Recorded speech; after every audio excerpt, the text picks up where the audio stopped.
हम्म, hello दोस्तों, कैसे हो मेरे भाई? सब दोस्त बढ़िया हैं। उम्मीद तो यही है कि सब दोस्त बढ़िया होंगे, अच्छे से होंगे। तो जल्दी से सबसे पहले जो हमारा काम रहता है वॉइस का, वॉइस बता दीजिए। क्लियर है? ओके ओके, रिपोर्ट में है वॉइस, तो वॉइस क्लियर आ रही है। ठीक है। तो देखिए, आज का जो क्लास होने वाला है इसको हम क्या नाम देंगे आज? Mini marathon. ठीक है, छोटा सा जो है एक मैराथन करेंगे, ज़्यादा बड़ा भी नहीं, छोटा सा। तो देखते हैं जंग के मैदान में कौन कौन भाई जो है हमारे साथ लास्ट तक जो है वो टिके रहते हैं, लास्ट तक बने रहते हैं। जो जो भाई लास्ट तक टिके रहेंगे एक बार कमेंट करके ज़रूर बता दीजिएगा कि सर पूरी मैराथन जो है हमने कर ली है। पूरी मैराथन ज़्यादा बड़ी नहीं पर छोटी सी है, पर बता दीजिए। ओके। तो चलिए, हमारे साथ जुड़ चुके हैं बिलाल, रिजवाना और भी भाई जुड़े हैं। बाकियों के कमेंट्स नहीं है, सभी दोस्त हाल चाल बता दीजिए। और शुरू करते हैं अपनी आज की क्लास का पहला क्वेश्चन। तो फर्स्ट क्वेश्चन जो है मेरे भाई वो क्या कहता है?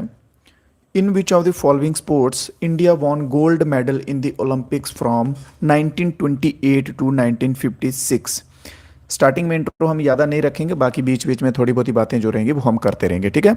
तो साथ साथ में सभी दोस्त जो हैं वो ट्राई कीजिएगा, आंसर देते जाइए। कोई डाउट हो, कोई क्वेरी हो, कुछ भी, डिस्क्रिप्शन में लिंक दिया रहेगा व्हाट्सएप चैनल ग्रुप का, वहाँ ज्वाइन कर लीजिएगा या फिर मेरे को मैसेज कर देगा, बता देंगे। ठीक है। तो उन्होंने बोला है कि भाई 1928 से लेके 1956 तक कौन सी स्पोर्ट है जिसमें इंडिया ने कौन से खेल में गोल्ड मेडल जीता है? क्यों? क्योंकि भाई एक ही आया है, वो भी बड़ी मुश्किल से, तो इसलिए ये मेंशन किया है।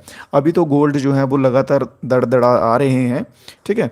तो बात करते हैं इसमें मेंस हॉकी फील्ड। ठीक है। तो ऑप्शन नंबर डी यहाँ पे बिल्कुल सही रहेगा, जिसमें ये तो बहुत ही गेम थी ग्रुप वाली।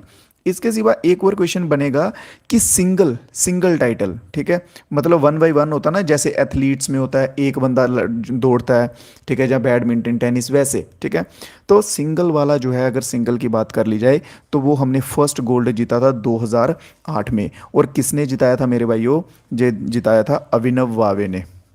बहुत बार आपने क्वेश्चन सुना होगा, ये अभिनव, सॉरी वावे नहीं, अभिनव बिंद्रा ने। ठीक है। और किस स्पोर्ट?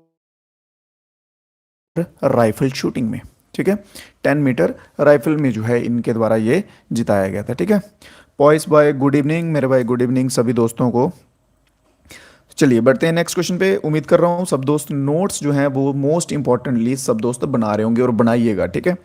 तो नेक्स्ट क्वेश्चन है, which river is known as Singhi Khamban या फिर लाइन माउथ? ठीक है, सिंगी कंबन या फिर लाइन माउथ के नाम से कौन सी रिवर जो है वो जानी जाती है? कहाँ पे? तिब्बत में। कहाँ पे जानी जाती है? तिब्बत में। तो आप, अगर आपने थोड़ा बहुत रिवर्स के बारे में पता है ना, तो नॉर्मल सी बात है, आप आइडिया भी लगा लोगे कि तिब्बत में कौन सी रिवर्स जो है वो बहती है। ऑप्शन डी लिख लीजिए, इंडस। ठीक है। तो जल्दी से बताते जाइए साथ साथ में, जमुना, ब्रह्मपुत्र, गंगा या फिर इंडस, कौन सा जो है आंसर हमारा बिल्कुल सही रहेगा? तो option number D, option number D मेरे भाई बिल्कुल सही आंसर रहेगा। ठीक है। तो ऑप्शन नंबर डी जो है, तिब्बत से जो निकलती है वो कौन सी है? इंडस रिवर है। ठीक है। सोर्स की बात कर ली जाए तो सोर्स है इसका, सोर्स क्या है? Tibetan plateau. तिब्बतन प्लेट्यू जो है, प्लेट्यू क्या होते हैं? पठार। ठीक है। पठार को बोलते हैं प्लेट्यू। अगर आप ऐसे प्रोनाउंस करके बताएं कि होती क्या चीज़ एक्चुअल में प्लेट्यू, तो एक जगह मान लीजिए ये सारी लैंड है, इसमें से ये एक लैंड है जो उठी हुई है। ठीक है। इसका अल्टीट्यूड जो है वो इस लैंड से, इस सारी से ऊंचा है, और ऊपर से जो है वो प्लेन है। ठीक है। ऊपर से प्लेन है, हाई एंड प्लेन लैंड जो होती है उसे बोलते हैं हम पठार। क्लियर? तो ऑप्शन नंबर डी इंडस जो है, सॉरी इंडस बिल्कुल सही आंसर हो जाएगा। Next question, the constitution of India refer to budget as? Bharat का जो संविधान है वो बजट को और किस रूप में संदर्भित करता है? बजट को हम और किस रूप में जो है वो बोल सकते हैं या देख सकते हैं? ठीक है। Indian contingency fund, annual financial statement, Indian public account. तो इसमें हमारा कौन सा आंसर रहेगा बिल्कुल सही? तो एनुअल फाइनेंशियल स्टेटमेंट। कौन सा? Annual financial statement. Option number B जो है मेरे भाइयों बिल्कुल सही रहेगा इसमें। ठीक है। जो कि कौन से आर्टिकल के अंदर आता है? तो ये आता है आर्टिकल 112 2 के अंदर, ठीक है, 112 के अंदर आता है, ठीक है। जिसमें क्या होता है कि फंड्स वगैरह जो होते हैं ना, डिफरेंट सेक्टर्स को जो फंड मिलते हैं, ये होता क्या है फाइनेंशियल ईयर मेनली बात कर ली जाए तो देखिए, जैसे बोलते हैं ना फाइनेंशियल बिल निकला है, ठीक है, तो उसमें क्या करते हैं कि हाँ स्पोर्ट्स वाला जो सेक्टर है उसको इतने करोड़ रुपए का पैसा गया है, ठीक है। फिर उसके सिवा बोलेंगे अच्छा जी जो सड़क वाला है, सड़क वाले को इतना पैसा गया है, दूसरे किसी को इतना गया है, तो वो जो सब चीज़ें हैं वो इसके अंडर आती हैं। क्लियर है, किसी भाई को कोई डाउट तो नहीं? चलिए तो नेक्स्ट क्वेश्चन देखते हैं इसी के साथ अपना। नेक्स्ट क्वेश्चन है what is the schedule of Indian constitution related to anti defection law. Anti defection जो लॉ है उससे संबंधित कौन सा जो है शेड्यूल पूछा गया, इन्होंने शेड्यूल पूछा, आर्टिकल नहीं पूछा है, तो कौन सा शेड्यूल जो है वो उससे संबंधित है, ठीक है। एंटी डिफेक्शन लॉ से संबंधित कौन सा शेड्यूल आता है, चलिए जल्दी से आंसर आने दीजिए। तो इसमें मेरे भाइयों कौन सा शेड्यूल आएगा, जो भाई ऑप्शन नंबर बी के साथ जा रहे हैं बिल्कुल सही रहेगा, 10th शेड्यूल आएगा। और बात कर ली जाए कौन सी अमेंडमेंट, तो 52nd अमेंडमेंट। मिनी कॉन्स्टिट्यूशन कौन सी अमेंडमेंट को बोलते हैं, जल्दी से बता दीजिए एक बार, मिनी कॉन्स्टिट्यूशन कौन सी अमेंडमेंट को बोलते हैं, करवा चुका हूँ ये 1985 में, ये 52nd नंबर की अमेंडमेंट हुई थी। अब आप बोलोगे सर ये तो बता दो एंटी डिफेक्शन लॉ होता क्या है। एंटी डिफेक्शन लॉ जो है ये पार्लियामेंट और स्टेट्स की जो असेंबलीज होती है ना, ये किन के लिए होता है, पार्लियामेंट, ठीक है, संसद जो होता है पार्लियामेंट, एंड स्टेट के जो असेंबलीज होते हैं ये उनके लिए होता है, ठीक है। जो भी उनके पार्टी के मेंबर होते हैं, जो उनका मैंडेशन आता है, मैंडेट होता है, उसको वायलेट ना करें, उसके खिलाफ ना जाएं, उसी को बोलते हैं एंटी डिफेक्शन लॉ। क्लियर, चलिए नेक्स्ट क्वेश्चन देखते हैं। Chief election commissioner is appointed by, chief election commissioner जो होता है मेरे भाइयों वो किसके द्वारा जो है वो अपॉइंट किया जाता है, वाइस प्रेसिडेंट, प्रेसिडेंट, या फिर प्राइम मिनिस्टर, या फिर आप कह सकते हैं चीफ जस्टिस ऑफ इंडिया के द्वारा। तो किसके द्वारा जो है वो किया जाएगा, क्या आंसर रहेगा इसमें हमारा सही, तो इसमें जो है हमारा आंसर रहेगा प्रेसिडेंट। बट एक बात याद रखिए, ये वही बात हो जाएगी कि कंधा किसी और का और बंदूक को कोई और चला रहा है। प्रेसिडेंट तो करता है, दुनिया के सामने कौन करता है, प्रेसिडेंट, बट रिकमेंड कौन करता है, सुझाव कौन देता है कि किसको कीजिए, on the recommendation of prime minister. जो भी प्रधानमंत्री रहेगा उसके सलाह पे, उसकी रिकमेंडेशन पे जो है वो इलेक्शन कमिश्नर जो है वो अपॉइंट मेरे भाइयों किया जाएगा। क्लियर है, उसकी रिकमेंडेशन पे, प्राइम मिनिस्टर की रिकमेंडेशन पे। और अगर इसी की जगह हम बात करें कि स्टेट इलेक्शन कमीशन कौन करता है, तो वो किया जाता है बाय गवर्नर, तो वो गवर्नर के द्वारा जो है वो किया जाएगा। क्लियर, चलिए नेक्स्ट क्वेश्चन देखते हैं। किसी भाई को कोई डाउट वगैरह रह जाए, कोई क्वेश्चन समझ ना आए, तो बेझिझक जो है लाइव चल रही है चैट, लाइव में भी बता सकते हैं, अदरवाइज डिस्क्रिप्शन में लिंक वगैरह दिए रहेंगे मेरे भाइयों, तो वहाँ पर भी जो है आप बता सकते हैं, ठीक है। चलिए तो नेक्स्ट क्वेश्चन देखते हैं। नेक्स्ट क्वेश्चन क्या है, किस भाई कौन सी मूवमेंट में महात्मा गांधी ने कहा था करो या मरो, ठीक है, कौन सी मूवमेंट में महात्मा गांधी ने कहा था, किस आंदोलन में महात्मा गांधी ने कहा था करो या मरो, ठीक है। हुआ क्या था कि एक तरफ तो जापानीज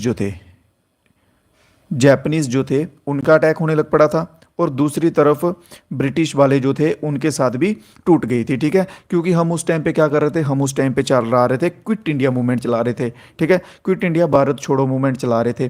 तो जब वो चला रहे थे ब्रिटिश के साथ भी टूट रही थी, और दूसरी साइड से जो है वो जापान भी अटैक कर रहा था। तो महात्मा गांधी ने बोला भाई अब तो मेरे बस की बात नहीं रही, अब तुम कर लो या मर जाओ, जहाँ तो इनके साथ लड़ लो डट के, तो जहाँ मर जाओ, बस अब आपके हाथ में है। तो ये पॉइंट जो है इस टाइम पे बोला था क्विट इंडिया मूवमेंट के टाइम पे, ठीक है। तो ऑप्शन नंबर इसमें कौन सा हमारा सही रहेगा, ऑप्शन बिल्कुल रहेगा सही बी, क्विट इंडिया मूवमेंट। तो अब बोलोगे कि हुई कब थी भाई क्विट इंडिया मूवमेंट, तो 1942 में जो है मेरे भाई वो क्विट इंडिया मूवमेंट चली थी, ठीक है, 1942 में क्या बोल रहा हूँ मैं, क्विट इंडिया मूवमेंट। तो रॉयलेट सत्याग्रह जो है, रॉल्ट सत्याग्रह, ये कब चला था भाई, तो ये चला था 1919 में चला था, 1919 में चला था। 1919 में एक और मोस्ट इंपॉर्टेंट चीज़ हुई थी, जलियांवाला बाग। कौन सा, जलियांवाला बाग हत्याकांड, ठीक है, जो कि किसके रिकमेंडेशन पे हुआ था, जनरल डायर, ठीक है, जनरल डायर के कहने पे हुआ था। क्लियर है, उस समय क्या था कि भाई सेक्शन लगाई गई थी धारा 44, ठीक है, क्लियर। चलिए, तो इसके सिवा सिविल डिसोबीडेंस मूवमेंट की बात कर लेते हैं, ऑप्शन नंबर सी की। तो सिविल डिसोबीडेंस मूवमेंट जो है ये कब चली थी? तो ये चली थी मेरे भाइयों 12 मार्च 1930 को। 12 मार्च 1930 को जो है वो चली थी। तो इसके दिन ही सेम टाइम पे एक और मूवमेंट, इसके ऊपर ना एक और ऐसा क्वेश्चन क्या बनता है कि बताइए इसके अलोंग सिविल डिसोबीडेंस मूवमेंट के अलोंग इसके साथ साथ और कौन सी मूवमेंट्स जो है वो चली थी? तो ये चला था साल्ट मार्च। कौन सा चला था? साल्ट मार्च, या फिर आप कह सकते हैं डांडी यात्रा। क्लियर? साल्ट मार्च या डांडी यात्रा कह सकते हैं, जो कि इसके साथ साथ सिविल डिसोबीडेंस मूवमेंट के साथ साथ चला था। और लास्ट में बचता हमारा नॉन कोऑपरेशन असहयोग आंदोलन। तो ये चला था 1920 से लेके 22 तक। कल से जो है नेक्स्ट क्लासेस जो भी होंगी, ठीक है, वो सब्जेक्ट वाइज आ जाएंगी। ये आज मिक्स क्वेश्चंस की लास्ट क्लास रहेगी, ठीक है। अगर तो कंटेंट जो है वो तैयार हो गया तो कल से आपको टॉपिक वाइज मिल जाएंगी, अदरवाइज कल एक लास्ट मैराथन कर लेंगे, ठीक है। तो फिर उसके बाद जो है हम टॉपिक वाइज स्टार्ट कर लेंगे। चलिए, नेक्स्ट क्वेश्चन है, which of the following area landslide is high vulnerability area? कौन से क्षेत्र हैं जहां पे लैंडस्लाइड जो है वो ज़्यादा होती है? कौन से क्षेत्र हैं जहां पे लैंडस्लाइड ज़्यादा होती है? जल्दी से, कौन से क्षेत्र हैं जहां पे लैंडस्लाइड ज़्यादा होती है? लिख लीजिए, लिख लीजिए, इसमें इतना नहीं दिया है तो लिख लीजिए, लिखते जाइए। मैं इसलिए आपको बोलता हूँ कि नोट्स बना लीजिए, मोस्ट इंपॉर्टेंट रहेंगे, ठीक है। ऐसा नहीं है कि जिस एग्ज़ाम की आप अभी तैयारी कर रहे हैं उसी के लिए, बट आगे जो भी आएंगे ना इस लेवल पे, जीडी लेवल पे, कांस्टेबल लेवल पे, ठीक है, इन सभी के लिए तो मैं कह रहा हूँ आराम से आप अगर इन नोट्स के सारे भी चल जाएंगे ना तो आराम से जो है वो आप जीके जीएस फोड़ के आएंगे, ठीक है। चलिए, और लिखिए वेस्टर्न घाट्स, लिखिए वेस्टर्न घाट्स, फिर एक और लिखिए, इसके बाद नीलगिरी लिखिए, नीलगिरी, फिर एक और लिख लीजिए, लगे हाथ लिख लीजिए ईस्टर्न घाट। क्या लिखिए?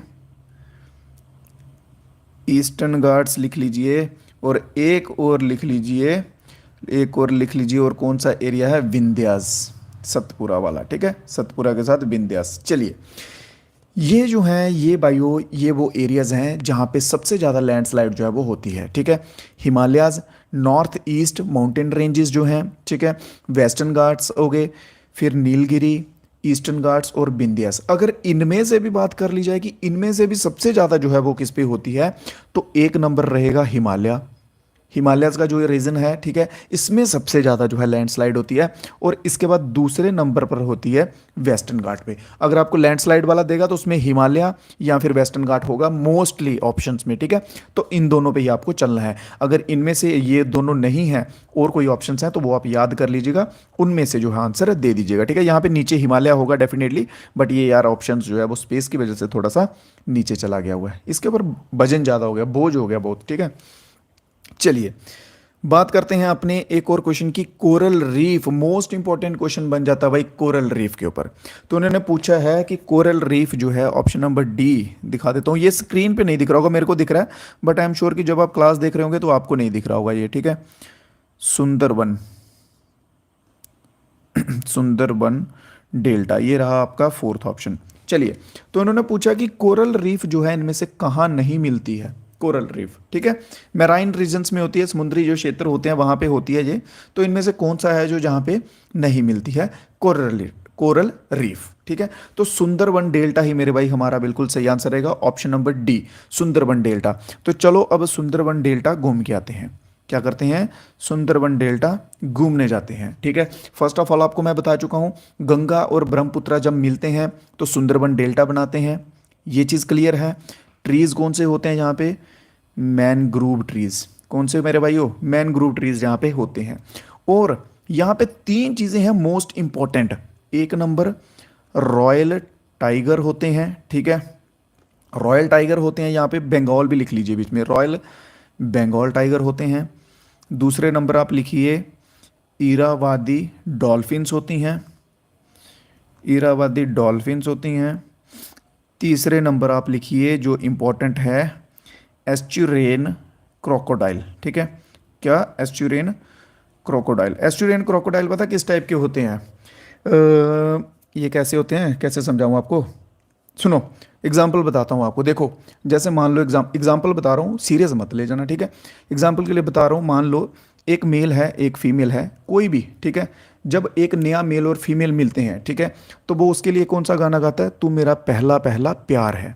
इसी तरह से बोलते हैं ना, चाहे वो पीछे वाली जो एक छूट गई हो उसके लिए भी यही गाता हो, बट जो अभी नया आया है ना, उसी उसको देख के भी उसको यही लग रहा है कि ये मेरा पहला पहला प्यार है। वो उन दोनों में फर्क जो है वो नहीं कर पा रहा है, ठीक है। इस पुराने वाले पर्सन में भी फर्क नहीं कर पा रहा, नए वाले में भी नहीं। इसके लिए भी पहला पहला प्यार गाना गाता था, और जो अभी आया है उसके लिए भी वही गाना गा रहा है, ठीक है। तो वही हिसाब है जहाँ पे मेरे साथ इस क्रोकोडाइल में भाई। इनमें मैं आपको जो है ऐसे बिना फोटोज़ के नहीं बता पा रहा हूँ कि जो एस्ट्रेन क्रोकोडाइल हैं ये कैसे हैं। जो पहले होते हैं नॉर्मल वैसे ही लगते हैं, और ये जो हैं ये भी वैसे ही दिखते हैं, बस इनका साइज़ मैं कह सकता हूँ साइज़ थोड़ा सा बड़ा होता है। ये जिम वगैरह जो है वो रेगुलर जाते हैं, ठीक है। एस्ट्रेन क्रोकोडाइल जो है वो जिम वगैरह रेगुलर जाते हैं। साइज़ क्या डिफरेंस कर सकते हो, बाकी प्यार जो है दोनों टाइप के, तीनों टाइप के क्रोकोडाइल्स के लिए सेम रहेगा। क्लियर है? नेक्स्ट क्वेश्चन की तरफ चलते हैं। प्यार हो गया अभी ख़त्म। Which of the following is popular folk dance of Gujarat? तो गुजरात में आ ही गए हैं, तो अब पॉपुलर फोक डांस की बात कर लेते हैं, ठीक है। ढोकला जो है वो बाद में खाएंगे गुजरात का, पहले करेंगे हम इसके फोक डांस की बात। तो चाऊ जो है ये मैंने बताया था आपको लास्ट क्लास में। चाऊ बताया था कि नहीं बताया था? याद है किसी बच्चे को? जल्दी से बता दीजिए। मैं को नहर, good evening, good evening sir, good evening dear. Bilal बहुत बढ़िया मेरे भाई। महेश गरबा बहुत बढ़िया, महेश का आंसर आ चुका है गरबा। चलिए, तो चाऊ मैंने जो है मैंने वो किसका बताया था आपको? झारखंड जब घूमने गए थे, याद करो मेरे भाई, हम झारखंड घूमने गए थे, ठीक है, लास्ट क्वेश्चन में। तब मैंने बताया था कि चाऊ जो है वो झारखंड का है, ठीक है। इसके सिवा चाऊ और भी स्टेट्स में आता है। एक तो आ गया झारखंड का, उड़ीसा वाले जो है ना, उड़ीसा वाले भी कर लेते हैं भाई झारखंड का ये चाऊ डांस। इसके साथ ही वेस्ट बंगाल, पश्चिम बंगाल वाले बोलते हैं हम भी नाचेंगे, हम पीछे नहीं रहेंगे, तो ये भी कर लेते हैं। क्लियर? अब बात करते हैं कलवेलिया की। आई थिंक ये मैंने अभी तक आपको नहीं बताया है। तो कलवेलिया आ जाएगा। गागर कहाँ का है? गागर नहीं, घूमर, घूमर, ठीक है। घूमर कहाँ है याद करो? राजस्थान। तो राजस्थान का आ जाएगा कलवेलिया। ये एक ट्राइबल डांस है, एक ट्राइब है वो इसे परफॉर्म करती है, ठीक है। ट्राइब है का कलवेलिया करके वो इसे परफॉर्म करती है। तो राजस्थान का और कौन कौन सा हो जाएगा? एक हो जाएगा मोस्ट इंपॉर्टेंट मेरे भाई, घूमर घूमर नाचो, ठीक है। और एक हो जाएगा इसके सिवा वावाई, फिर एक हो जाएगा गैर। ये आ जाएंगे राजस्थान के कुछ इंपॉर्टेंट। मफलर को आप छोड़ दो, ये केजरीवाल जी डालेंगे। तो बात करते हैं अब गरबा की। तो गरबा आ जाएगा हमारा कहाँ का? गुजरात का, गुज्जू पीपल्स का। क्लियर है? इसके सिवा आप बोलोगे सर और भी तो बता दो। गुजरात के बस एक ही थोड़ी ना डांस करेंगे वो, बिल्कुल भाई और भी करेंगे। तो एक लिख लो रास लिख लो, एक लिख लो टिपानी लिख लो, ठीक है। अगर कोई है उधर का जिसको मालूम है वो भी बता दो बीच में, उसका कमेंट भी हम लिख देंगे यहाँ पे। एक लिख लो डांगी लिख लो, और एक लिख लो नृत्य लिख लो, नृत्य, ठीक है। मटकू, मटकू कड़ी भी होता है एक, मट मटू कड़ी, मट्टू कड़ी ऐसा ही कुछ होता है, ठीक है। ये जो है ये इंपॉर्टेंट डांस आ जाएंगे। चाऊ, कलबेलिया, गरबा स्टेट्स लिख लिए हैं, राजस्थान का लिख लिया है। यार ये थोड़ा ना राइटिंग का थोड़ा सा समझ लिया करो, ठीक है, थोड़ा, क्योंकि ये मैं कुछ ज़्यादा ही सुंदर सुंदर लिख देता हूँ। तो जो जो मैं बोलता हूँ ट्राई कीजिए, जो मैं बोल रहा हूँ उसको भी साथ साथ में लिखते जाएं, ठीक है, क्योंकि मेरी राइटिंग समझने लगोगे तो भी आपको 2 साल और लग जाएंगे। चलिए, तो नेक्स्ट क्वेश्चन है which of the following ingredients. ये बीच में कुछ वर्ड हो गया गड़बड़, यहाँ पे कुछ और होगा। इनमें से कौन सा इंग्रेडिएंट है जिसका sour taste and turn blue litmus into red? हाँ समझ गए अभी क्वेश्चंस को, ठीक है। इन्होंने बोला है कि एक इंग्रेडिएंट है जो स्वाद में खट्टा होता है, सोअर होता है, और ब्लू लिटमस को रेड कर देता है। छोटा सा एक कॉन्सेप्ट है, जल्दी से समझ लेंगे, ठीक है। छोटा सा एक कॉन्सेप्ट है, जल्दी से समझ लेंगे। चलिए, यहाँ पे लिख लेते हैं हम 7, यहाँ पे लिख लेते हैं 1, और यहाँ पे हम लिख लेते हैं 14, ठीक है। यहाँ पे लिख लेते हैं एसिड, और यहाँ पे लिख लेते हैं बेस, और इसे हम क्या बोलते हैं?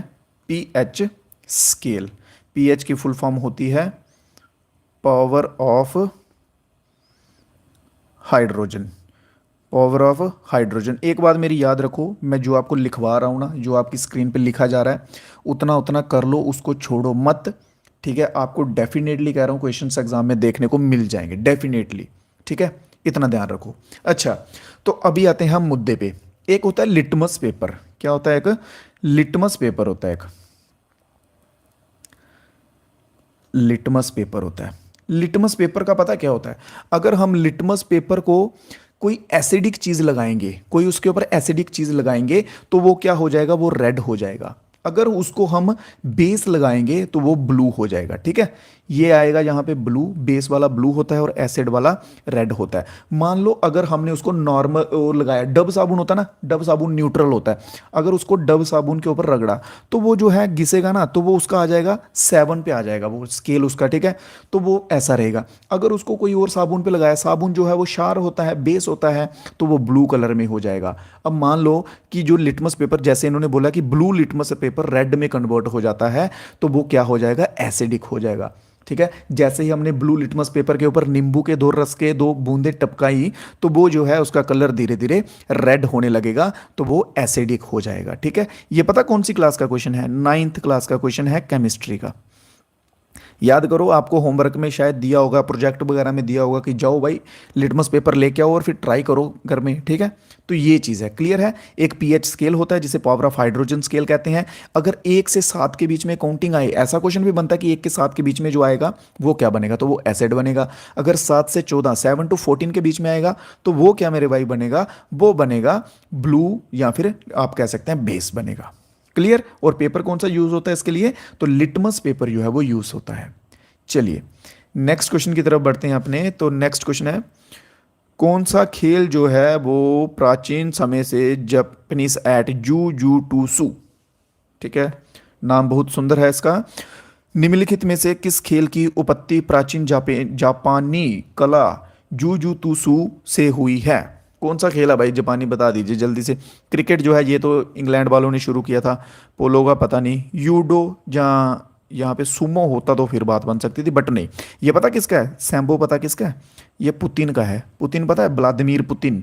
ठीक है, तो ये तो उसका आ जाएगा भाई, पुतिन का। ठीक है, तो यहाँ पे आ जाएगा रशिया, लिख लो एक बड़ा बड़ा, इसको सबसे पहले लिखो, नहीं तो ये दाग देगा मिसाइल। अब बात करते हैं यूडो की, तो जूडो बिल्कुल सही आंसर रहेगा, जापान। ठीक है, ये वहां का खेल है मेरे भाइयों, जूडो। क्लियर, तो ऑप्शन नंबर सी जो है यहाँ पे बिल्कुल सही रहेगा। मेरा प्रोजेक्ट था और मेरा फेवरेट, हाँ इसलिए बोल रहा हूँ। देखो मेरे को पता है टीचरों का ये देते हैं ऐसा प्रोजेक्ट, बोलेंगे जाओ केमिस्ट की दुकान पे लेके आओ लिटमस पेपर, फिर उसको साबुन के साथ रगड़ना, फिर उसको नींबू के रस के साथ रगड़ना, ऐसा करना, पैसे खर्च करवाएंगे बेफालतू के। चलो नेक्स्ट क्वेश्चन देखते हैं। Which governor general prepared the principle of lapsed in British India? ये आंसर तो आपको देना है। ठीक है, आपको आना भी चाहिए ये। यहाँ पे पूछा है लैपसेड। लैपसेड पता क्या है? ये doctrine of lapse. Doctrine of lapse पढ़ाया हुआ है कि नहीं पढ़ाया? बोलो, कोई ऐसा मत बोलना कि सर नहीं पढ़ाया हुआ, क्योंकि पढ़ा चुका हूँ, नहीं तो आपके ऊपर भी लिटमस पेपर लगा दूंगा अभी। ठीक है, तो डॉक्ट्रिन ऑफ लेप्स पढ़ा चुका हूँ। तो अब ये बताइए कि ये किसके द्वारा जो है ये नीति लाई गई थी? तो डलहौजी जो है मेरे भाई बिल्कुल सही आंसर रहेगा। डलहौजी के द्वारा जो है ये नीति लाई गई थी, डॉक्ट्रिन ऑफ लेप्स। क्या टाइम पीरियड था? 1848 से लेके 56 तक। क्या टाइम पीरियड था? 1848 से लेके 56 तक का टाइम पीरियड था, जिसमें डॉक्ट्रिन ऑफ लेप्स लाया गया था। और इसमें आपको बता चुका हूं कि जो अगर असली बच्चा होगा, रियल सन होगा, वही गद्दी पे बैठेगा, जो अगर अडॉप्ट किया होगा उसको गद्दी पे ये नहीं बैठने देंगे। ठीक है, फिर एक कर्जन जो है यार, इस पे एक तो इस पे आता है मेरे को, ये कर्जन जो है इसका टाइम पीरियड लिखिए 1899 से लेके 1905 तक का इसका टाइम पीरियड था। और ये जाते जाते जो है वो बवाल कर गया था। जाते जाते क्या बवाल कर गया था? 1905 में क्या हुआ था भाई? जल्दी से बता दो। 1905 में जो है वो क्या हुआ था? पार्टीशन हुआ था। कहाँ का? जल्दी से बताओ आंसर कमेंट में कि कहाँ का पार्टीशन जो है, विभाजन जो है वो कहाँ हुआ था 1905 में? जल्दी से, है किसी को याद कि नहीं? Partition of Bengal. बंगाल को जो है वो 2 भागों में डिवाइड कर गया था जाते जाते, कौन? कर्जन। क्लियर है। चलिए नेक्स्ट क्वेश्चन आ गया हमारा। The right to form cooperative societies, a fundamental right has been provided in. Cooperative societies सुन के आपको देख के यहाँ पे कुछ याद आ रहा है कि हमने कोऑपरेटिव सोसाइटी पढ़ी थी? कौन से पार्ट में पढ़ा था भाई, बताओ जरा। अगर मेरी बात सुनो एक सीधी सीधी भाई, चाहे आपको गुस्सा लगे, अगर आपने ये बता दिया मेरे को कि कोऑपरेटिव सोसाइटीज़ जो है वो कौन से पार्ट में आती हैं, तो मान लो आप यहाँ तो रिवीजन कर रहे हो या फिर आपकी मेमोरी अच्छी है, आपको चीज़ें याद हैं या याद कर रहे हो। अगर आप ये चीज़ नहीं बता पाए तो मेरे भाइयों एक सच एक्सेप्ट करो कि आप रिवीजन नहीं कर रहे हो, और जो कि बहुत गलत बात है। ठीक है, रिवीजन करो, जहाँ तो दिमाग ऐसा रखो स्वामी विवेकानंद जी के जैसा कि एक बार जो देख ली वो भूलो ना। अगर वैसा दिमाग नहीं है तो इनको रिवाइज करो।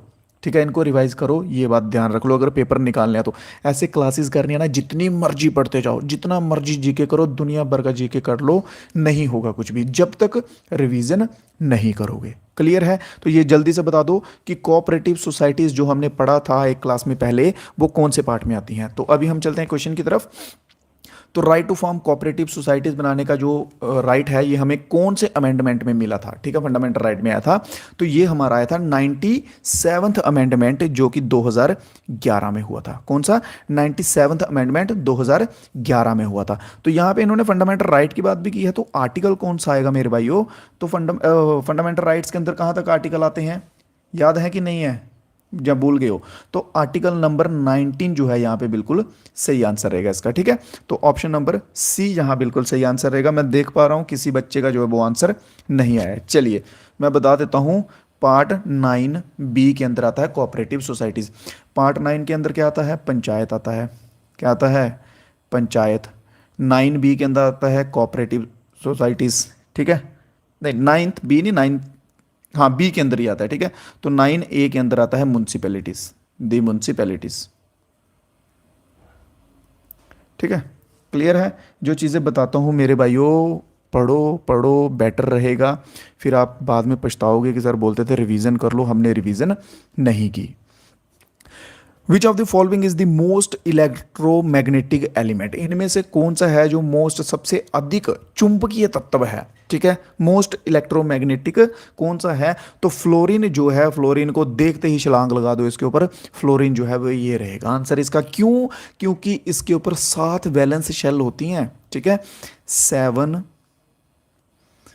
इलेक्ट्रॉन, फ्लोरीन याद कर लो। ठीक है, इसको रट्टा मार लो। ठीक है, क्योंकि ये कॉन्सेप्चुअल चीज़ें हैं, अगर हम कॉन्सेप्ट बताते तो फिर आपको ये पता चलता, बट कॉन्सेप्ट नहीं है तो इसलिए बोल रहा हूँ कि इसको रट्टा मार लो। ठीक है, 7 इलेक्ट्रॉन्स इन इट्स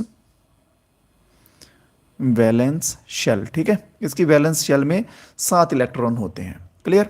तो ऑप्शन नंबर कौन सा हमारा सही रहेगा? ऑप्शन नंबर बी यहाँ पे बिल्कुल सही रहेगा। नेक्स्ट क्वेश्चन देखते हैं, question number 64। Article of the constitution related to the controller and audit general of India is.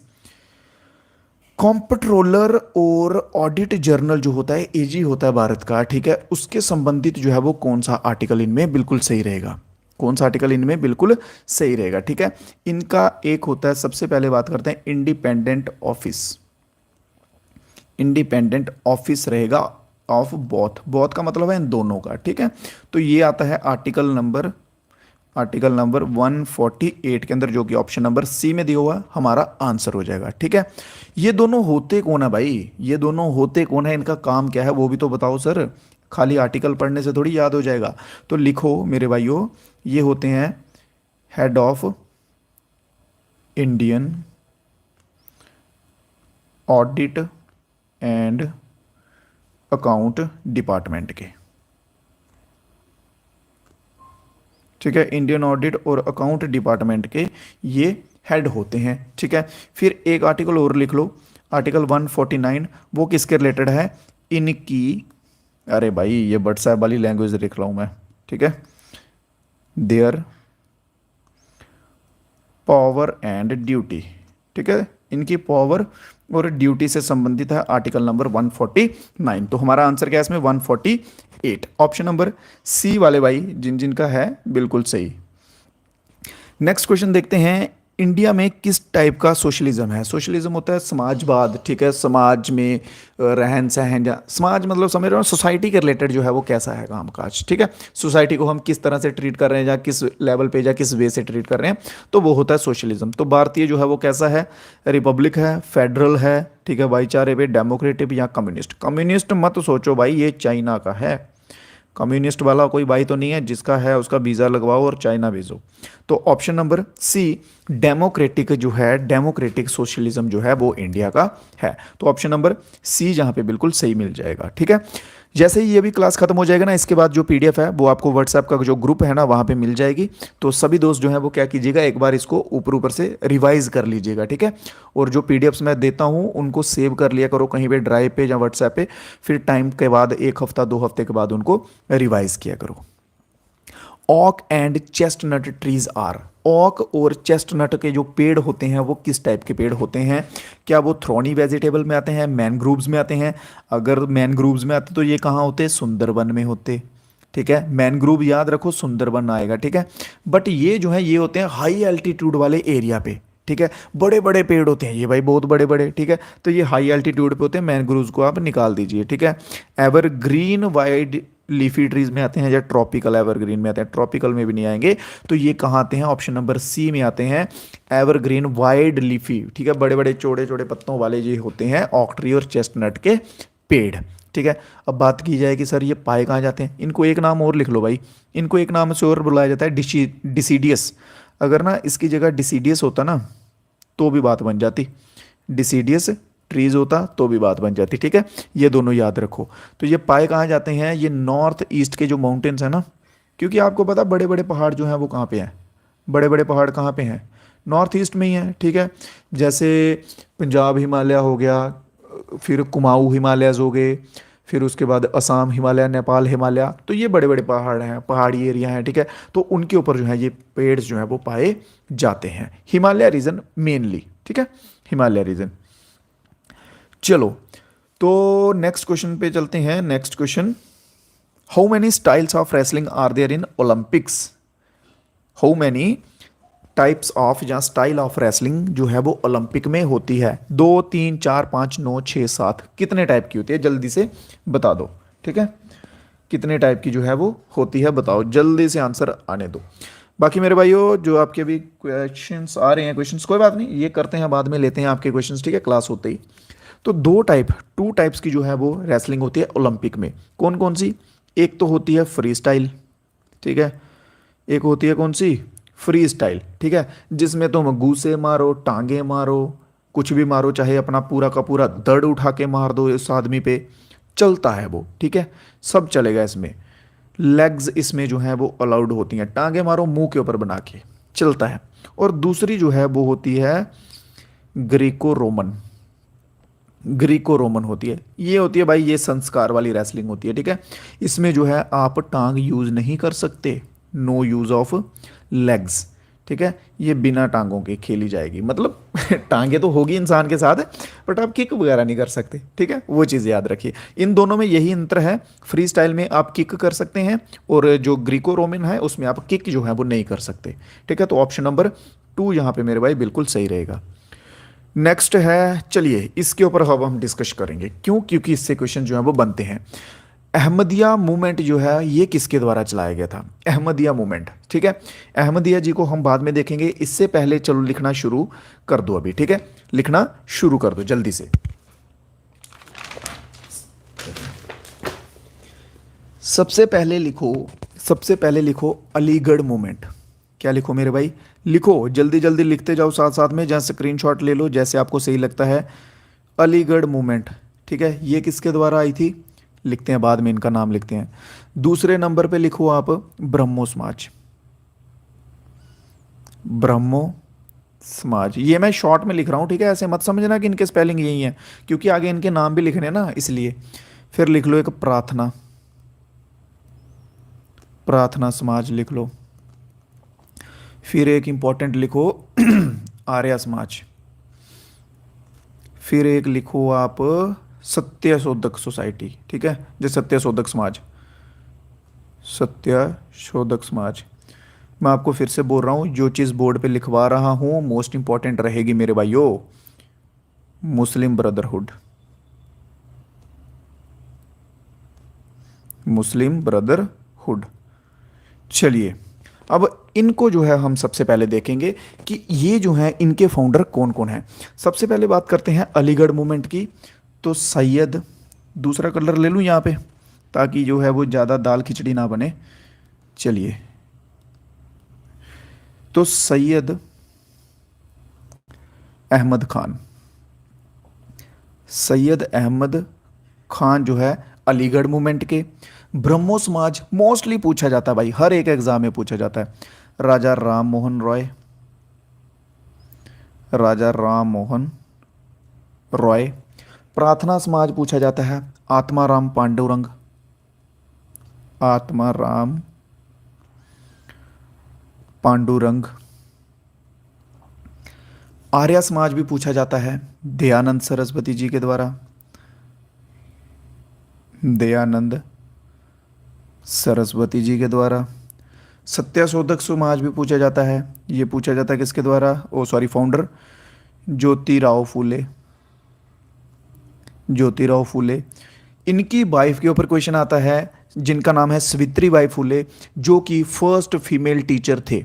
याद रखो, सावित्रीबाई फूले ज्योतिराव फूले की वाइफ थे, ठीक है, जो कि फर्स्ट फीमेल टीचर थे, जिनके नाम के ऊपर पुणे यूनिवर्सिटी का नाम भी रखा हुआ है। पुणे की जो यूनिवर्सिटी है उसका नाम भी उनके नाम पे रखा हुआ है।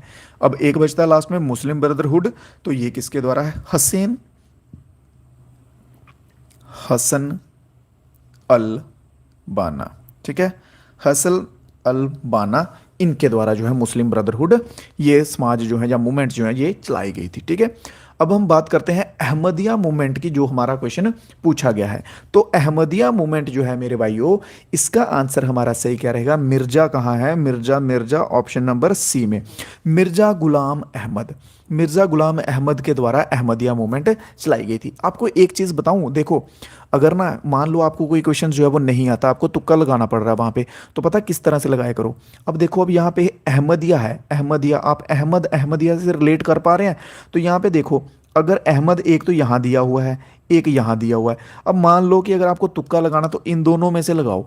सैयद अहमद खान जो है ये तो बहुत फेमस है, क्योंकि अलीगढ़ मूवमेंट पे बहुत क्वेश्चन आते हैं, तो अगर आपने इसको कर लिया, काट लिया, तो फिर डेफिनेटली आपका तुक्का सही हो जाएगा, नहीं तो इस दोनों में 50-50 हो जाएगा। चलो जल्दी से स्क्रीनशॉट लो, नेक्स्ट क्वेश्चन की ओर चलते हैं। ठीक है, चलो नेक्स्ट क्वेश्चन की ओर चलते हैं। तुक्का भी लगाना होता ना तो सोच समझ के, बोलते हैं ना नकल के लिए भी अकल चाहिए, बस वैसे ही थोड़ी सी अकल घुमाओ फिर नकल करो। ठीक है, तो नेक्स्ट क्वेश्चन है 69, where did the Portuguese first arrive in India.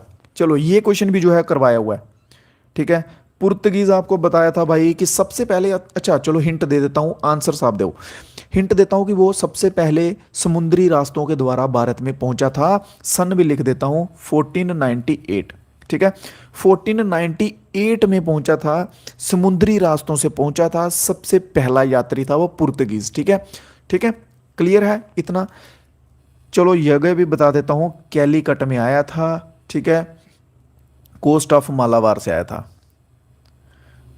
Coast of Malabar में आया था। ठीक है, कैलीकट में जो है। चलो अब तो आंसर आने दो, 1498 तो मैंने आपको याद भी करवाया था यार, अब तो आंसर आने दो, वो कौन व्यक्ति था। ठीक है, आंसर दिया करो यार, फिर ही मजा आता है क्लास करवाने का। आप अगर सिर्फ सुनते रहोगे, सिर्फ सुनते रहोगे तो वो फिर इंटरेस्ट नहीं बन पाता, मज़ा नहीं आता फिर पढ़ाने का।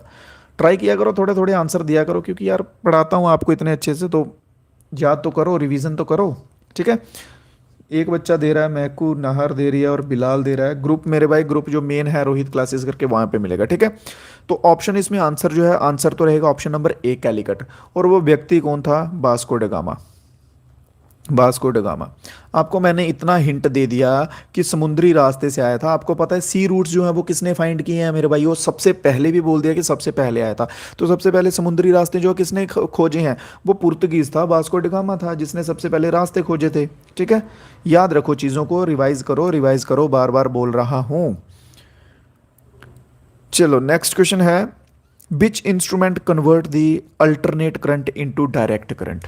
इसके ऊपर दो क्वेश्चन बनते हैं।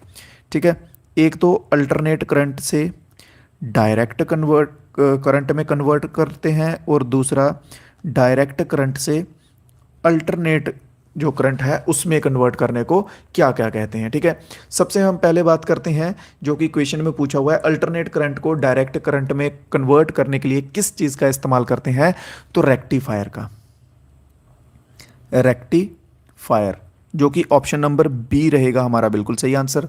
ठीक है, ये तो हो गया अल्टरनेट से डायरेक्ट। अब आप बोलोगे सर डायरेक्ट से अल्टरनेट के लिए कौन सा जो है वो हम यूज़ करेंगे, तो डायरेक्ट से अल्टरनेट करने के लिए तो इन्वर्टर, इन्वर्टर होते हैं ना सभी के घरों में ऑलमोस्ट, ठीक है। तो इन्वर्टर जो है वो हम यूज करेंगे डायरेक्ट से अल्टरनेट करने के लिए। क्लियर। ऑप्शन नंबर बी इसमें सही आंसर रहेगा। और इसमें ना देखो जो रेक्टिफायर है ना, रेक्टिफायर में एक पीएन जंक्शन होता है। क्या होता है? पीएन जंक्शन होता है, जिसकी वजह से जो है करंट जो है, current flow in one direction, जिसकी वजह से करंट जो है वो एक दिशा में चलता है, बहता है, और वो डायरेक्ट करंट में कन्वर्ट हो जाता है। चलिए जी नेक्स्ट क्वेश्चन हाजिर कीजिए। वर्ड फ्रेटर्निटी, फ्रेटर्निटी का मतलब जो है वो क्या है? वर्ड फ्रेटर्निटी का मतलब जो है वो क्या है? फ्रेटर्निटी का मतलब है spirit of brotherhood and sisterhood, sisterhood among the people of land, among the people of land, ठीक है।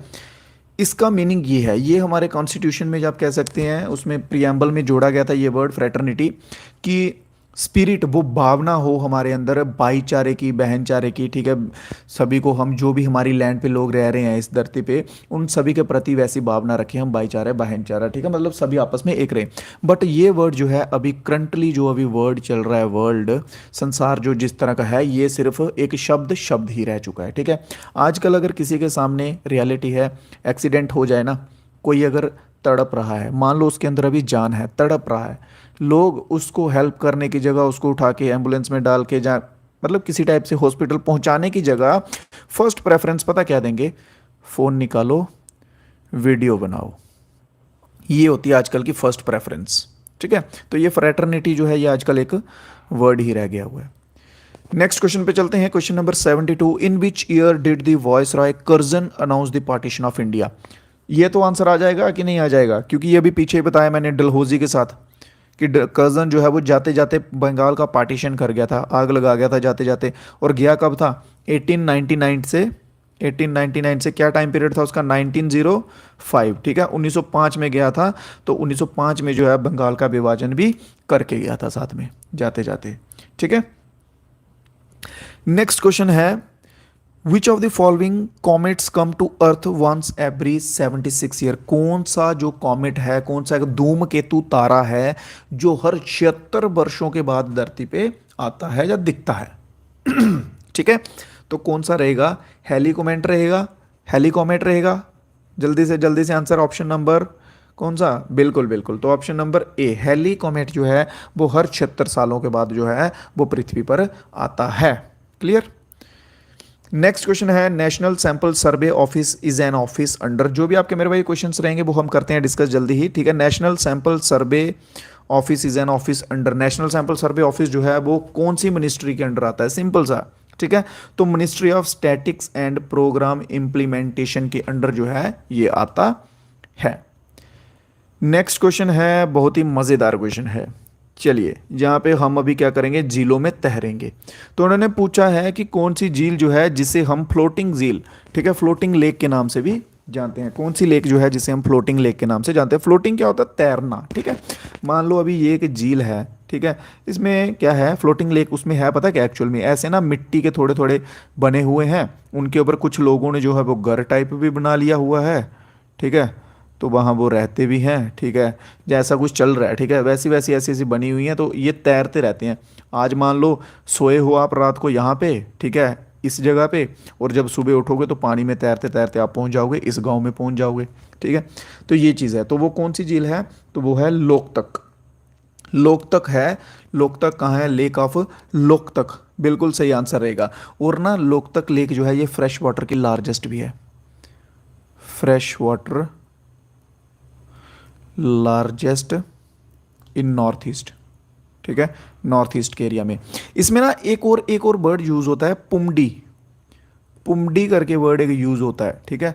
पुमडी एक वर्ड होता है जिसे कि हम, जिसकी मीनिंग होता है फ्लोटिंग मैट्स ऑफ सॉइल, ठीक है, मैट्स ऑफ सॉइल, इसका मीनिंग ये होता है। पुमडी का मीनिंग होता है कि सॉइल के मैट्स या परतें आप कह सकते हो मिट्टी की, जो पानी में तैर रही होती हैं। क्लियर। नेक्स्ट क्वेश्चन की तरफ चलें। सर एग्ज़ाम कब तक होगा? देखो, एग्ज़ाम को अगर 3-4 महीने आपको अगर मिल जाते हैं ना तो बहुत बढ़िया, अच्छी बात है, क्योंकि प्रेपरेशन हो जाएगी अच्छी। सेंटर लेवल के एग्ज़ाम है मेरे भाइयों, इतना याद रखो कि 1 महीना पढ़ने से या 20 दिन क्लासेस करने से नहीं होंगे, 2-3-4 महीने चाहिए ही चाहिए। तो आप, मैं कहता हूँ कि जितना लेट हो जाए उतना अच्छा, ठीक है। उससे क्या होगा कि आप उस लेवल तक पहुँच जाएंगे, उस मतलब उस प्रेपरेशन उस लेवल की कर पाएंगे कि अपना नंबर जो है आप ला सकें। नेक्स्ट क्वेश्चन है, the mysterious Bermuda triangle is located in beach ocean. Bermuda triangle के बारे में किस किसने सुना है? मूवीज तो देखी होंगी यार, मूवीज तो सब देखते हैं ऑलमोस्ट। तो बरमूडा ट्राइंगल पता है क्या? ये एक ऐसा ट्राइंगल है भाई, खा जाता है सब कुछ, ठीक है। अगर कोई जहाज चला जाए वहाँ पे मछलियाँ पकड़ने, उसको खा जाएगा ये, ठीक है। अगर कोई एयरक्राफ्ट चला जाए, ये उसको खा जाएगा। अब पता नहीं खाता है कि नहीं खाता, बट मान्यता है भाई, मानते हैं लोग, इसलिए इसको मिस्टीरियस कहते हैं। मिस्टीरियस होता है रहस्यमय। जैसे मैं, एक और क्वेश्चन बनता है कि मिस्टीरियस जो है वो कॉन्टिनेंट कौन सा है? तो अफ्रीका को जो है मिस्टीरियस कॉन्टिनेंट कहते हैं, ठीक है, अफ्रीका को। तो वैसे ही मिस्टीरियस है, इसका पूछा गया कौन से में है, तो ये आ जाएगा मेरे भाइयों तो नॉर्थ अटलांटिक। कौन से में? नॉर्थ अटलांटिक, ऑप्शन बी बिल्कुल सही रहेगा, ठीक है। इसे एक और नाम से जाना जाता है, known as devil triangle, known as devil triangle, ठीक है। इसे डेविल ट्राइंगल के तौर पे भी जाना जाता है, ठीक है। नेटवर्क प्रॉब्लम आ रहा है क्या अभी? ठीक है कि नहीं? चलो ठीक है, तो इसे डेविल के नाम से भी जाना जाता है। यहाँ पे एक और है ऑप्शन में, पैसिफिक ओशन। पैसिफिक सबसे लार्जेस्ट है। आपको ना एक ट्रिक बताता हूँ, आपको एक ट्रिक बताता हूँ ये याद करने की, ठीक है। PAISA, पैसा याद रखो। क्या याद रखो? पैसा याद रखो, ठीक है। इससे जो है वो आप याद कर पाएंगे। सबसे पहले नंबर पे पैसिफिक, ठीक है। दूसरे नंबर पे अटलांटिक, आई से इंडियन ओशन, एस से सदर्न ओशन, ए से आर्कटिक ओशन। ये जो है ये सीक्वेंस वाइज हैं, ठीक है, सीक्वेंस वाइज हैं। सबसे बड़ा सबसे ऊपर, फिर उससे छोटा, फिर उससे छोटा, फिर उससे छोटा, फिर लास्ट में सबसे छोटा। पैसा याद रखो ओशियंस को याद करने के लिए, क्लियर। तो इसमें ऑप्शन, हमारा ऑप्शन नंबर बी जो है आंसर बिल्कुल सही रहेगा। नेक्स्ट क्वेश्चन देखते हैं। क्वेश्चंस अभी थोड़े से ही बचे हैं, लास्ट क्लास में हम पहुंच रहे हैं लास्ट के क्वेश्चंस की तरफ। New public distribution system was started in beach year. New public distribution system जो है वो 1992 में जो है वो स्टार्ट किया गया था। कब स्टार्ट किया गया था मेरे भाइयों? 1992 में स्टार्ट किया गया था। कई बार पता क्या होता है इस पे, वो पूछते हैं, फुल फॉर्म पूछते हैं, RPDS पूछते हैं, ठीक है, न्यू पब्लिक पे। Revamped revamped public distribution system, इसकी फुल फॉर्म है, याद रखो। RPDS करके पूछते हैं, ठीक है। बहुत बार कैसे पूछते हैं? RPDS करके पूछते हैं। बहुत बढ़िया, बहुत बढ़िया, बहुत सारे बच्चे जो है वो आंसर दे भी रहे हैं रेगुलर, बहुत बढ़िया। Is the full form of extension of ICC। ICC की फुल फॉर्म बताइए मेरे भाई, ICC की फुल फॉर्म बताइए जल्दी से, ठीक है। तो ICC की फुल फॉर्म क्या रहेगी? इंटरनेशनल क्रिकेट काउंसिल जो है वो ICC की फुल फॉर्म रहेगी। तो एक क्वेश्चन आपके लिए होमवर्क में दे रहा हूं, BCCI का जो है सेक्रेटरी कौन है भाई? सेक्रेटरी कौन है BCCI का? आपको बता दो, वो प्लेयर नहीं है, वो बंदा प्लेयर नहीं है, बस वो बना हुआ है सेक्रेटरी। पता नहीं कैसे बना हुआ है, जल्दी से गूगल पे सर्च करके जा, अपनी नॉलेज से जो है जल्दी बता दीजिए। जो बच्चे क्रिकेट वाले हैं ना, ठीक है, वो बता दीजिए। बहुत से बच्चे हैं क्रिकेट में, वो उनको मैं देखता हूँ, उनके स्टेटस जो है ना व्हाट्सएप पे, वो क्रिकेट के ही लगे होते हैं। IPL अभी चल रहे हैं, उनके स्टेटस चलते हैं उनके। तो जल्दी से बता दो उसका BCCI का सेक्रेटरी जो है वो कौन है। नेक्स्ट क्वेश्चन पे चलते हैं। The per capita income of the nation mean. Per capita income, राष्ट्र की प्रति व्यक्ति आय का अर्थ क्या है? सिंपल देखो, पर कैपिटा इनकम हिंदी में पढ़ लोगे तो आपको दिख जाएगा, ठीक है, कि पर पर्सन जो इनकम होती है एनुअली, उसे बोलते हैं हम पर कैपिटा इनकम। एक व्यक्ति है, एक व्यक्ति है, ठीक है, उसकी जो है वो सालाना इनकम, एक साल में वो कमा रहा है 50 रुपये, ठीक है। तो वो 50 रुपये जो है उसकी पर कैपिटा इनकम में आ जाएगा, क्लियर है। पर कैपिटा इनकम ऑफ नेशनल। तो देख लो जल्दी से, option number D, income of the family with 4 person, बिल्कुल नहीं, एक पर्सन की है। पर का मतलब है सिंगल, ठीक है। रिवेन्यू पर हाउस होल्ड नहीं, पर पर्सन, ठीक है, गलत हो गया। Income of rich family, no matter rich और poor, single person. Revenue per person per year, बिल्कुल सही, एकदम सटीक जवाब, ठीक है। एक व्यक्ति का एक साल में जो इनकम आ रही है उसे हम कहेंगे पर capita income of the nation. तो ऑप्शन नंबर ए जो है मेरे भाई बिल्कुल सही हो जाएगा। नेक्स्ट क्वेश्चन है हाँ, in the revolt of 1859 in which farmers of Bengal refuse to produce indigo. Indigo क्या होता है मेरे भाई? इंडिगो होता है नील। इंडिगो क्या होता है? नील। अभी तो चलो मैं कह सकता हूँ कि मे बी अभी नील जो है वो कम होता होगा यूज़। उजाला करके आपने ब्रांड सुना होगा सभी ने, उजाला वाला का नील होता है, जो वाइट यूनिफॉर्म डालते थे ना बच्चे, तो वो यूज़ करते थे उसको थोड़ा सा लाइटिश ब्लू कलर करने के लिए नील। तो ये उसी की बात हो रही है, ठीक है। तो इंडिगो जो रेवोल्यूशन हुआ था, ठीक है, जो दंगा हुआ था, रेवेलियन हुआ था, उसे किस नाम से जानते हैं? सिंपल सा देखो, यहाँ पे नील रेविलियन दिया हुआ है। क्या दिया हुआ है? नील रेविलियन दिया हुआ है, ठीक है, बिल्कुल सही। बीसीसीआई जय शाह, बिल्कुल सही, बिल्कुल सही आंसर है। जय शाह बिल्कुल सही है, ठीक है। तो नील रेविलियन ऑप्शन नंबर ए जो है हमारा बिल्कुल सही आंसर हो जाएगा। चलिए नेक्स्ट क्वेश्चन देखते हैं। नेक्स्ट क्वेश्चन, हाँ, नेक्स्ट क्वेश्चन है what are the undesirable plant growing in the field. Undesirable, जो हम नहीं चाहते वो पौधे जो खेत में उग जाते हैं, उन्हें हम क्या कहते हैं, ठीक है। एग्जाम्पल देता हूं आपको यहाँ पे एक मस्त सी। मान लो आप 10th क्लास के स्टूडेंट हो, सभी 10th क्लास के आप स्टूडेंट हो, 10 बॉयज हैं, 10 लड़के हैं, ठीक है। ये 10 के 10 जो लड़के हैं ना, इन सभी की आपस में यूनिटी है बहुत अच्छी, ठीक है। अगर इनमें से एक कोई शैतानी कर देता है तो वो दूसरा जाके टीचर को नहीं बताता, ठीक है। अगर टीचर पूछेगा तो इनमें से कोई नहीं मानेगा, मुंह पे मुकर जाएंगे सीधे सीधे सामने खड़े होकर, नहीं जी हमने तो किया ही नहीं, हम तो एकदम शरीफ बच्चे, हम तो ऐसा करते ही नहीं। हुआ क्या, फिर एक न्यू एडमिशन आया। क्या हुआ? एक न्यू एडमिशन स्टूडेंट आया, ठीक है, एक नहीं दो लगा लो, दो न्यू एडमिशन स्टूडेंट आए, ठीक है। ये जो पहले 10 थे, ये तो थे भाई एकदम फुल ब्रदरहुड वाली फीलिंग थी इनमें, ठीक है, पूरी चोड़ में।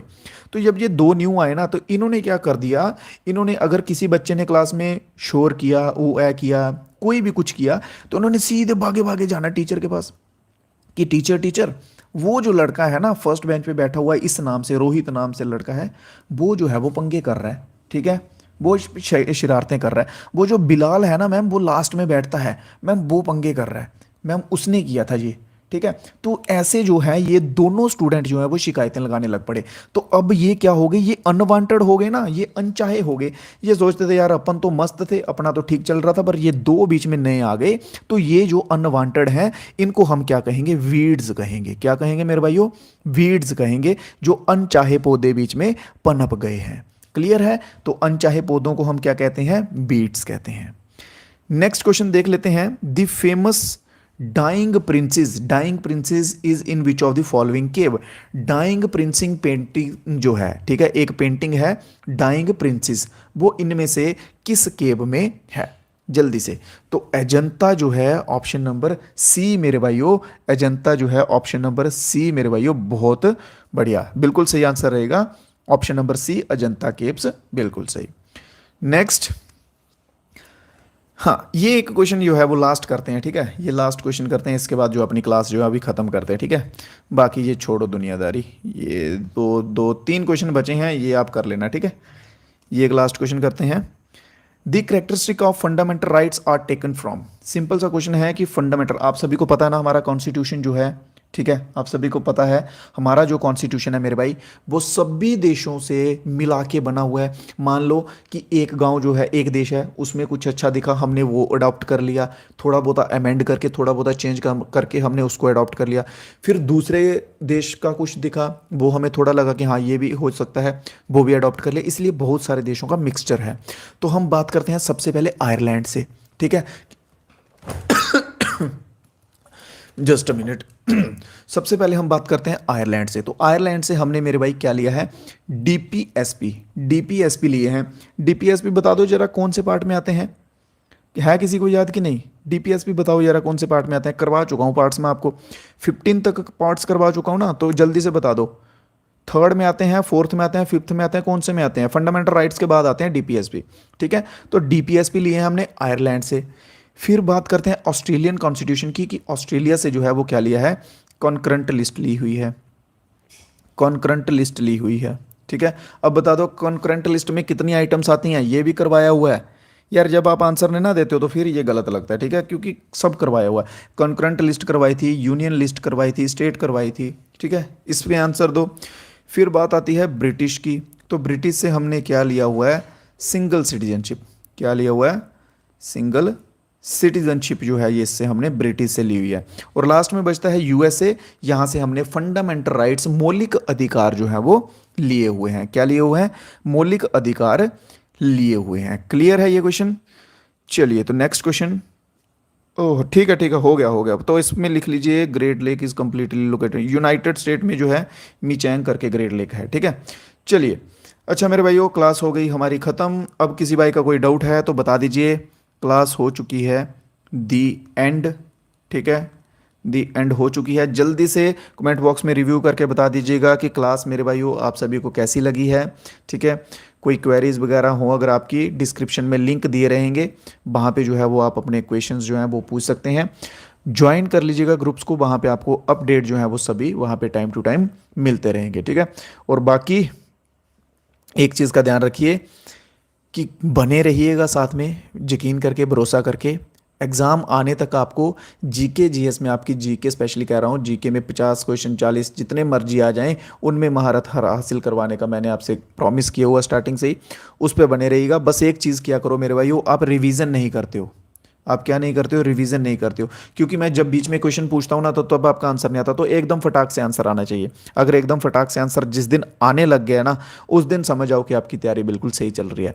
जब तक आंसर्स नहीं आ रहे तब तक आप मान के चलो कि अभी तैयारी आपकी उस लेवल पे नहीं पहुंची हुई है। ठीक है, तो चलिए दीजिए इजाज़त मेरे को, मेरे सभी भाई, महकू, बिलाल, शिवानी, राधिका, बिलाल, बहुत बहुत शुक्रिया आप सभी दोस्तों का लास्ट तक बने रहने के लिए। ठीक है, तो मिलेंगे कल फिर से क्लास में सेम टाइम पे। ग्रुप वगैरह ज्वाइन कर लीजिएगा। वीडियो को जो है मेरे भाइयों लाइक कर दिया करो, और जो कुछ नए दोस्त हमारे साथ जुड़ते हैं वो क्या किया करो, चैनल को सब्सक्राइब भी कर दिया करो, और अपने दोस्तों के साथ शेयर वगैरह करते रहा करो। तो चलते हैं मेरे भाइयों, मिलेंगे कल फिर से क्लास में कुछ नए क्वेश्चंस के साथ, कुछ मज़ेदार क्वेश्चंस के साथ, इंपॉर्टेंट क्वेश्चंस के साथ। तब तक के लिए जय हिंद, जय भारत।